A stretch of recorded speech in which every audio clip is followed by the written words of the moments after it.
A Civil War vet, let's call him Charles, pronounced with a snobbish lilt, of course, was thoroughly smitten by the parade of high-end American-made, side-by-side, hammerless, automatic, ejector shotguns emerging from America's esteemed gunmakers' row, New England, New York, and Pennsylvania.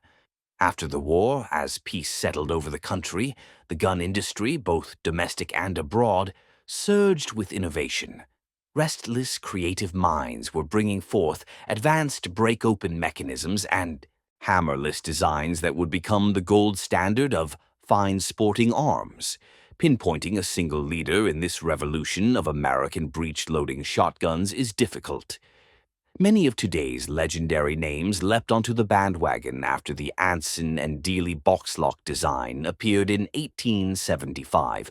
Before then, flintlock side-by-sides dominated from the late 1700s, followed by percussion ignition around 1810, the perfected percussion cap by 1820, pinfire cartridges in 1846, and centerfire by 1860. The timeline marched on. Breech loaders by 1870, hammerless guns by 1880, steel barrels soon after, smokeless powder by 1890, ejector barrels and nitro powders not long thereafter.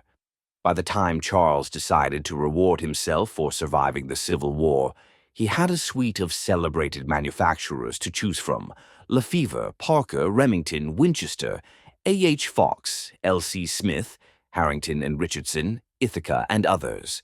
All offered finely made high-grade models with custom embellishments limited only by the buyer's imagination and wallet. For those willing to pay, no wish was too extravagant. Having carried Remington firearms during the war, Charles ultimately chose a fitting reward.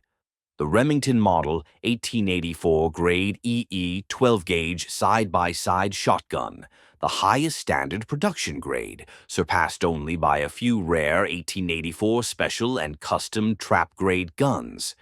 The Remington Model 1884 box-lock action, patented by Andrew Whitmore, featured a robust hammerless double-bolt locking mechanism. It all incorporated a top rib rear extension that nestled into a cutout in the standing breech for extra locking stability, an innovation that set the design apart.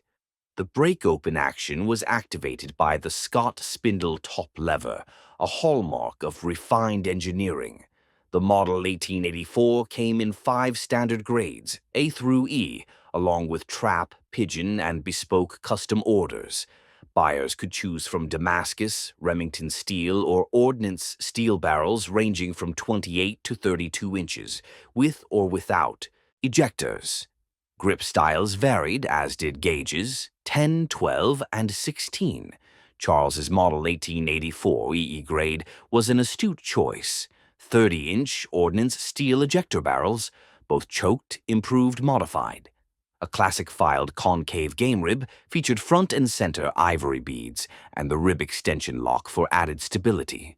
The walnut stock with carved spearheads projecting down to the wrist checkering bore the marks of tasteful field use, with deep, attractive grain from the head to the scored horn butt plate.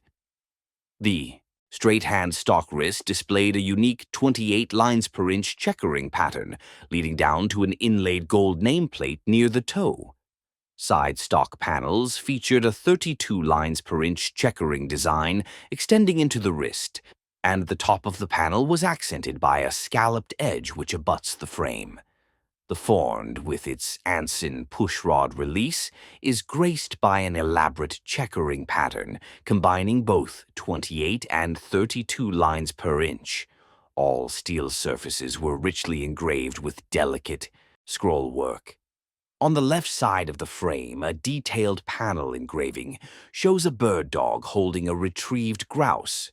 Forward of that panel, an arched Remington Arms Codille banner with 2 woodcock in flight underneath is surrounded by elegant scrolls.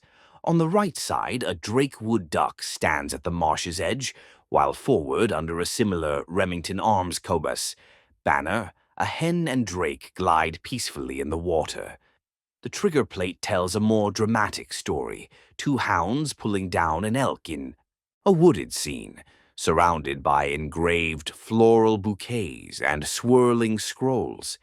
Even the fences, those rounded hemispheres flanking the standing breech, are fully engraved with entwined bands and scrollwork, a testament to the artisan's hand.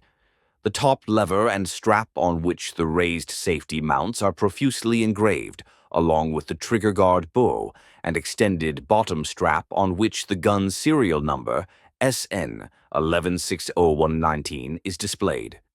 The top-mounted sliding safety is checkered and features a raised hump in the center, a functional aid to the shooter in sliding the safety off when responding to a flush during the move, mount, and shoot discipline. It's clear Charles had both discerning taste and the $250 it took to buy such a marvel, a considerable sum at the turn of the century. Perhaps he was already looking forward to its future appreciation, where today among collectors such a piece commands $15,000 to $18,000 or more.